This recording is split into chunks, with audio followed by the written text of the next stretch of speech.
출애굽기 38장 1절에서 8절 말씀을 근거로 번제단과 물두멍이란 제목으로 하나님 말씀 증거하도록 하겠습니다. 하나님 나라를 향하여 출애굽기 강의 167번째 시간입니다. 지금 우리는 하나님이 명령하신 이 성막을 실제로 이스라엘 백성들이 제작하는 말씀을 나누고 있습니다. 지금까지는 성막과 이 성막 안에 있는 기구들에 대해서 이야기를 나누었다면 오늘부터는 이 성막의 뜰, 성막 바깥쪽에 있는 그 뜰에 두는 기구들 그리고 성막 뜰에 대해서 살펴보는 시간을 갖도록 하겠습니다.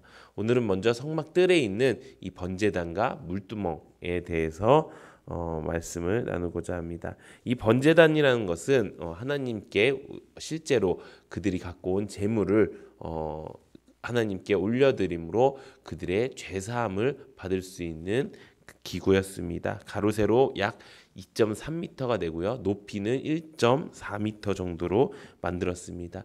그리고 이것도 마찬가지로 조각목으로 만들었죠. 근데 지금까지 성막의 기구들은 조각목으로 만든 뒤에 무엇을 했죠? 금칠을 했습니다. 근데 이것은 무엇을 했냐? 노칠을 한 것입니다. 그리고 제단의 모든 필요한 기구들까지도 노칠을 하게 되었습니다. 이렇게 노칠을 한 뒤에 무엇을 했냐? 양 네 귀퉁이에다가 뿔을 만들었습니다. 그래서 이 뿔은 희생 제물이 떨어지지 않도록 그것을 묶어두는 역할을 하도록 만들었습니다. 근데 그것만 가지고 만든 것이 아니라 시편 118편 2절이나 열왕기상 1장 50절 이런 데 보면은 이 뿔을 구원의 뿔이라고 이야기했습니다. 그래서 이 대제사장들이 이들이 가끔씩 이 죄를 이렇게 용서받지 못하는 그런 상황이 왔을 때 도피처처럼 사용할 수 있어서 그 뿔을 잡았을 때는 그 어떤 죄도 용서받을 수 있는 그런 기능으로, 그런 구원의 기능으로 사용되어지는 그 뿔이 바로 이 제단 양옆에 네 귀퉁이에 있는 그 뿔의 역할이었습니다. 그러면 이 번제단의 기능은 무엇일까요? 그것은 이 번제단은 아까 말씀드린 것처럼 죄사함의 기능이 있다는 것입니다. 이 번제단은 제사장이 하나님 앞에 나아가기 위해서 가장 먼저 보였던 것입니다. 이 번제단과 물두멍이 같이 보였습니다. 이 번제단의 가장 중요한 특징은 바로 피와 불과 뿔입니다. 번제단은 죄인들이 죄를 용서받고 하나님 앞에서 의롭게 되는 과정을 보여주는 기구입니다. 그래서 죄인들이 그 제단 옆에 와서 제물을 가지고 그것을 번제단 옆에서 잡게 되었고요. 그 피를 번제단 위에 뿌려서 죄사함을 받은 것입니다. 이 번제단이 주는 큰 기능이 세 가지가 있습니다. 첫 번째는 우리가 죄인이라는 사실을 가르쳐 준다는 것입니다. 우리가 어저께 말씀을 통해서 우리가 어떤 존재인지를 깨닫게 되었지요.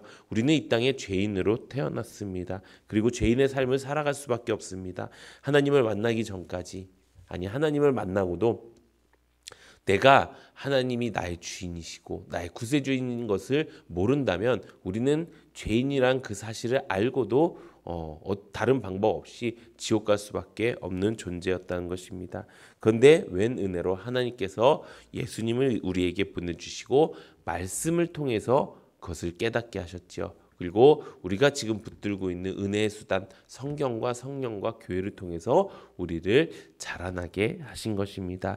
그렇게 우리가 참된 그리스도인이 되어가는 것입니다. 참된 그리스도인이라는 것은 다른 것이 아닙니다. 바로 우리가 어떤 존재인지를 명확하게 깨닫는 것입니다. 내가 나는 왜 죄가 있어? 나는 나름 법도 없이 살 수 있는 사람인데, 나는 선을 행하면서 살 수 있는 사람인데 라고 하는 사람은 그리스도인이 아닌 것입니다. 그리스도인이라는 것은 무엇입니까? 내가 죄인이구나라는 그 사실을 깨닫는 사람입니다. 내가 내 평생 나의 소견에 따라서 왕이 없이 살아왔구나. 내가 하나님이 나에게 어떤 존재인지를 내가 모르고 살았구나라는 것을 깨닫게 되는 모습, 내가 죄인이라는 것을 완전히 자각하는 그 모습이 바로 하나님 우리에게 주는 하나님의 은혜라는 것입니다. 그렇게 내가 죄인이라는 사실을 깨닫게 될 때 어떤 일이 벌어집니까? 바로 회개의 역사가 일어나게 된다는 것입니다. 이 제단의 두 번째 기능이 바로 우리가 회개해야 된다는 사실을 깨닫게 만드는 것입니다. 내가 완전한 죄인이라는 그 사실을 알게 되면 그 죄가 해결되어야 우리가 천국에 가고 그 죄가 해결되어야 우리가 살 수 있구나라는 것을 깨닫게 되는 것입니다. 하나님을 알고 믿게 되면요, 무엇이 우리에게 생기느냐? 예전에 세상 풍조대로 살았던 그 세상 지식에서 하나님의 지식을 알게 되는 것입니다. 그 하나님의 지식이 무엇입니까? 바로 성경입니다. 성경은 바른 지식이지요. 그 바른 지식을 통해서 내가 어떤 존재이고 또 내가 어떻게 해야 사는지에 대해서 가르쳐 준다는 것입니다. 우리가 주일날 들은 말씀이 있습니다. 그것은 무엇입니까? 우리가 자아를 어떻게 죽여야 되는지에 대해서 배우게 되었습니다. 이 자아라는 것은 무엇이죠? 세상 사람들은 자아를 나라고 생각합니다. 근데 내가 나를 죽이라고 합니다. 세상에 가장 힘든 것이 무엇입니까? 내가 나를 죽이는 것입니다.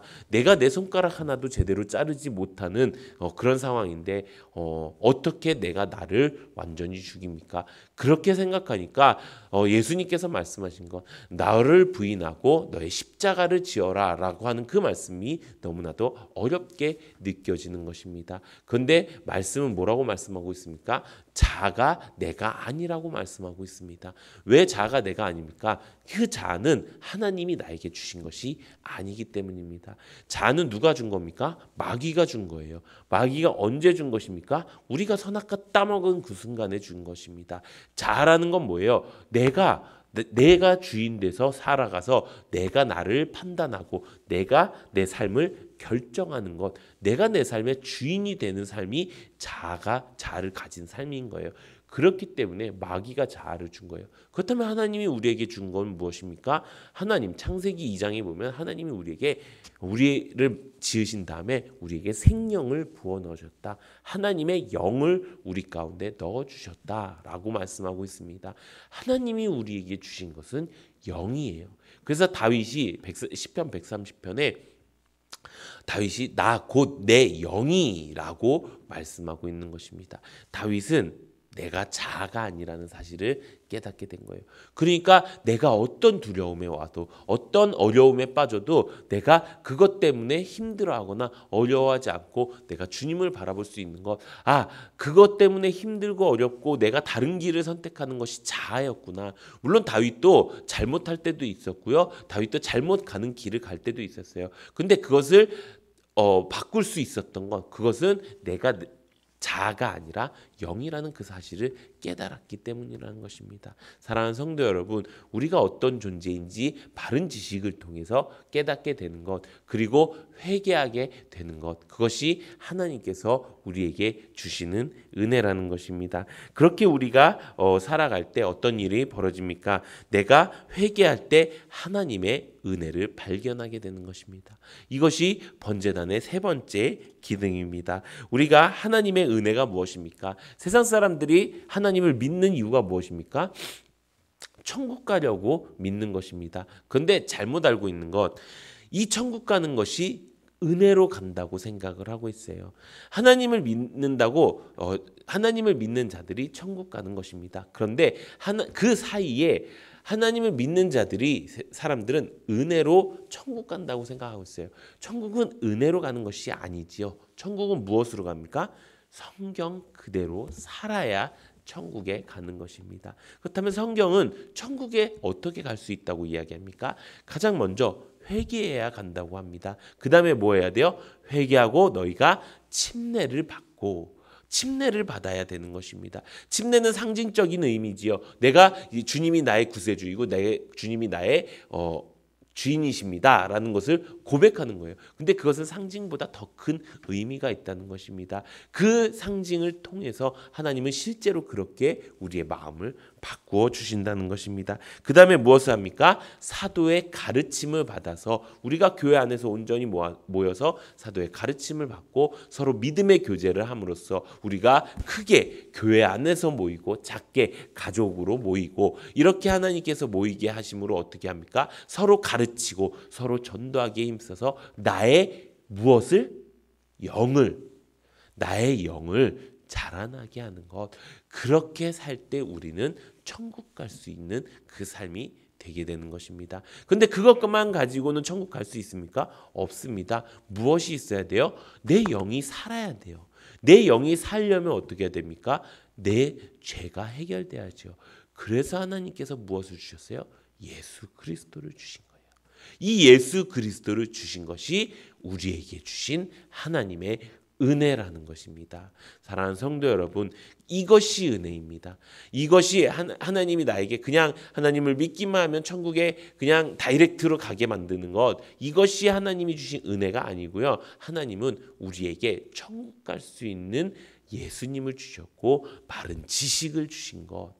그래서 우리가 하나님 안에서, 하나님의 공동체 안에서 우리가 그 길을 걸어갈 수 있게 하신 것, 그것이 하나님의 은혜입니다. 근데 우리가 깨달아야 되는 사실이 있습니다. 그렇다면은 이 죄 사함을 받고, 내가 죄인인 것을 깨닫고, 내가 이제 회개를 하겠습니다. 그리고 내가 이제 그 길을 걸어갈 때 한 번이면 될까요? 예수님의 그 죄 사함은 한 번이면 돼요. 예수님은 하나님이시니까요. 그런데 우리는 계속 무엇을 갖고 있어요? 육신을 갖고 있고 어디서 살고 있어요? 세상에 살고 있어요. 그렇기 때문에 죄악에 노출되어서 그 마귀의 권세 가운데 사로잡혀서 살 수밖에 없는 존재라는 것입니다. 그렇기 때문에 우리에게 하나님께서 말씀하시는 것, 너희가 끊임없이 회개해야, 끊임없이 하나님 앞에 바로 서야 너네가 천국 갈 수 있다라고 말씀하는 것입니다. 그것이 오늘 물두멍의 의미입니다. 이 번제단과 함께 만들어진 것이 바로 물두멍입니다. 이 물두멍은 제사장들이 그 성소로 들어가기 위해서 손과 발을 씻었습니다. 대제사장 같은 경우에는 여기서 전신을 1년에 한 번씩 전신을 씻고 들어가는 그 일들을 했습니다. 이것은 무엇을 이야기합니까? 내가 매일매일 손발을 씻는 것처럼 나는 매일매일 회개해야 하나님을 만날 수 있는 것입니다. 내가 매일매일 회개해야 그리스도인답게 살아갈 수 있는 것입니다. 회개는요, 그저 어린아이처럼 내가 죄송합니다, 내가 잘못했습니다라고 고백하는 게 회개가 아니고요, 나의 마음의 길과 틀을 바꾸는 거예요. 그리고 마음의 길과 틀을 바꾸는 것은 얼만큼씩 해야 된다고요? 매일매일 해야 되는 거예요. 그래서 나는 매일 죽어야 되는 것입니다. 내가 매일 죽는다는 건 내 자아가 매일 죽는다는 거예요. 그렇다면 나는 뭐라고 했어요? 영이라고 했으니까 내 자아가 죽는 것. 마귀가 나에게 준 저 자아가 죽는구나. 내가 죽는 것인데 통쾌할 수 있다는 것입니다. 내가 죽는 것인데 기쁠 수 있다는 것입니다. 내가 죽는 것인데 그것이 정말 감사가 될 수 있는 것입니다. 그것을 매일매일 하는 것, 이것이 하나님께서 우리에게 주신 이 번제단과 물두멍의 의미입니다. 한마디로 말하면 죄사함의 그 은혜를 우리에게 주신 것, 그것이 우리에게 주신 하나님의 가장 큰 은혜인 줄로 믿습니다. 그래서 우리가 이제 결단하기 원합니다. 이 말씀을 통해서 우리가 가장 깊게 깨닫는 건, 나는 죄인입니다. 하나님 앞에 가기 위해서, 그 성막 안에 들어가서 하나님을 만나기 위해서 가장 먼저 나는 회개해야 갈 수 있음을 깨닫습니다.